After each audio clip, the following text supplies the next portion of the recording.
Jesus is talking about his suffering, his dying, his self-denial. He's pouring himself out for them, and they're talking about their self-glory and their self-honor. And they're asking, who is the greatest? What a contrast.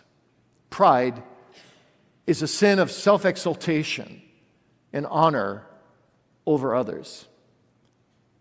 And the Bible is very clear that that sin is obnoxious to God. In fact, of the 7 things that God hates, you remember that list of 7 things the Lord hates? The first one is pride. And 4 of the 7 imply pride. God hates sin with a special hatred because sin is the one sin that doesn't just try to run away from God, slink away and hide, but pride is that sin that turns on God and seeks to dethrone him, as Satan had already done and failed. Pride is a monster sin in the sight of God. Romans 2 verse 8 says, unto them that are contentious, that is selfishly covetous and ambitious and proud, according to the original language in Greek, they face indignation and the wrath of God.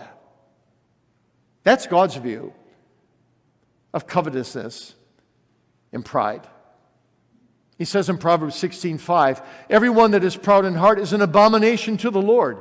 He shall not be unpunished.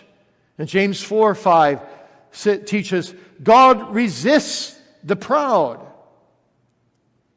And we're told that pride is such a serious sin that if someone desires to be an elder in the church, 1 Timothy 3:6 says, don't elect a novice, lest being lifted up with pride, he fall into the condemnation of the devil. We ought to be afraid of our own pride, because by nature we're no different, we're no better than the disciples. Jonathan Edwards said, pride's like an onion. You take away one layer, there's another layer underneath. And another layer, and another layer. The heart of man is deceitful and desperately wicked. Who can know it? Because of our pride.